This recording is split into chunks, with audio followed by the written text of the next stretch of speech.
వద్దు మమ్మల్ని ఇంటి తగలబెట్టేయండి. ఒక రోజు ఎప్పటికైనా సచ్చేదే, ఎప్పటికైనా సచ్చేదే. ఒక రోజు ఇంటి తగలబెట్టేయండి నన్ను.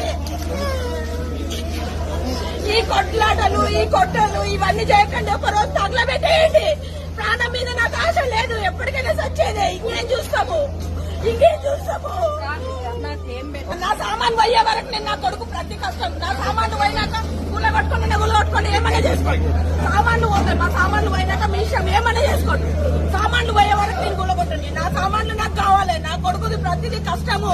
ఈ ప్లేస్ అంటే నాది కాదు, నాది కాదు ప్లేస్, నాది కాదు. నా కొడుకు రెండు తీసుకున్నాను. సామాన్లు పోయినాక మీ ఇష్టం ఏమైనా చేసుకోండి. నా కొడుకు అయితే అదృష్టం గుంజుకోలేరు. నా కొడుకు ఇంకా ఇంత డబల్ కడతాడు. నేను రాసిస్తున్నా. ఇంత అన్యాయమా రేవంత్ నీ ప్రభుత్వం? ఇంత అన్యాయమా? మీ కొడుకు ఓటేసిన నాయన నువ్వు ఉండాలే బాగుంటది అనుకున్నాం కానీ ఇంత అన్యాయమా నాయన? నా కొడుకు తప్పు కాదు, మీరు ఉండొచ్చు కానీ టైం ఇవ్వండి. ఓనర్స్ తప్ప, నా కొడుకు రూపాయి పెట్టింది నా కొడుకు తప్ప. నీది న్యాయమా చెప్పు? అవును, రెండుకున్న వాళ్ళకు టైం ఇయ్యా, సొంతం కట్టుకున్న వాళ్ళకు టైం ఇయ్యకు.